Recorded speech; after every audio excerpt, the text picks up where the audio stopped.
নমস্কার বন্ধুরা, শুভ দুপুর।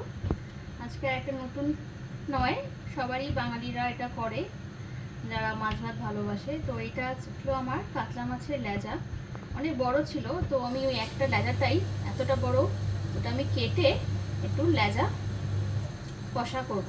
তো প্রথমে তার আগে আমি লেজাটা ভেজে নেব।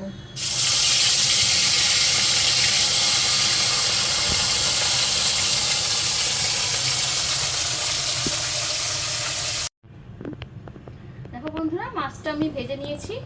এই পর্যায়ে আমি তেজপাতা আর কাঁচা লঙ্কাটা আমি ফোড়নে দেব।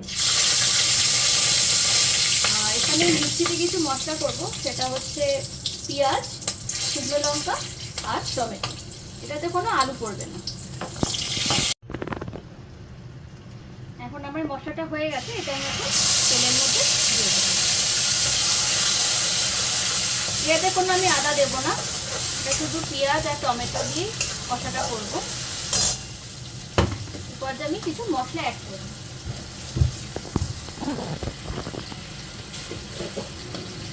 এর একটু ঝাল করব।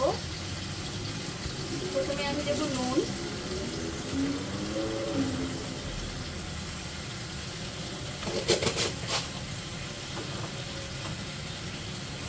তারপরে নেক্সট অ্যাড করব সামান্য হলুদ,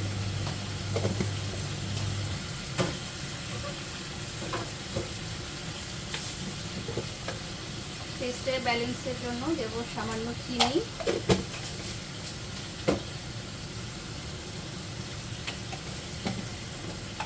বেশি একটু স্পাইস করার জন্য আমি, যেহেতু এটা আমিই খাবো তো আমি ঝাল পছন্দ করি, তো লঙ্কা গুঁড়োটা অ্যাড করলাম। আর দেব গরম মশলার গুঁড়ো।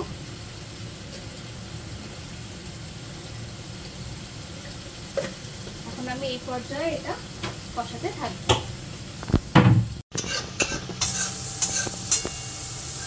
দেখো বন্ধুরা, এটা আমার মোটামুটি ভালো গন্ধ বেরিয়েছে আর তেলটাও ছেড়ে গেছে, পেঁয়াজের কাঁচা গন্ধ চলে গেছে। এখানে আমার কোনো আলু টালু কিছুই পড়বে না, একদম গা মাখা আমি করবো। এই পর্যায়ে আমি মাছ ভাজা দুটো দিয়ে দেবো। দিয়ে এটাকে আমি ভালো করে একটু কষাবো, যাতে মাছের গায়ে পুরো লেগে যায় গ্রেভিটা। দিয়ে আমি সামান্য গরম জল অ্যাড করবো, নরম হতে হবে লেজাটা।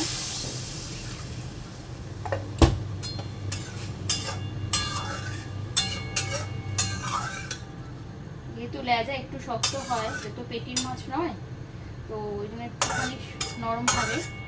কতক্ষণ এটা ঝোলে থাকুক, ফুটুক। আমি গ্যাসটা একটু বাড়িয়ে দিলাম।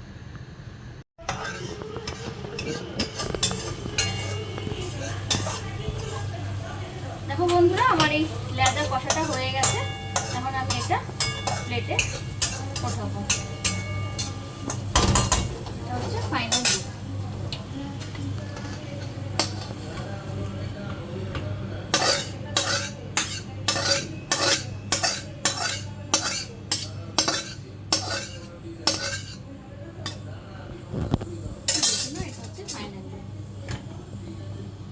যাই হোক, তোমরা সবাই ভালো থেকো, সুস্থ থেকো, সাবধানে থেকো। আবার দেখা হবে নেক্সট কোনো অন্য রান্নার ব্লগে।